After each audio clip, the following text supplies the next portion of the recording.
Israel has offered a comprehensive new proposal. It's a roadmap to an enduring ceasefire and the release of all hostages. This proposal has been transmitted by Qatar to Hamas. Today, I want to lay out its terms for the American citizens and for the world.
The first phase would last for 6 weeks.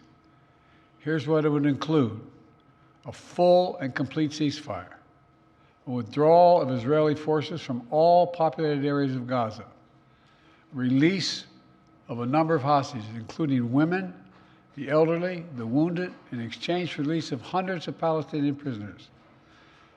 There are American hostages who would be released at this stage, and we want them home.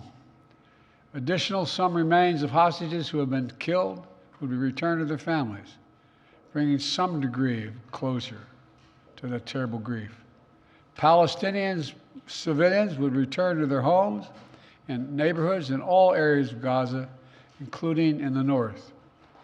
Humanitarian assistance would surge. During the 6 weeks of Phase 1, Israel and Hamas would negotiate the necessary arrangements to get to Phase 2, which is a permanent end to hostilities. Then Phase 2, there'd be an exchange for the release of all remaining living hostages, including male soldiers.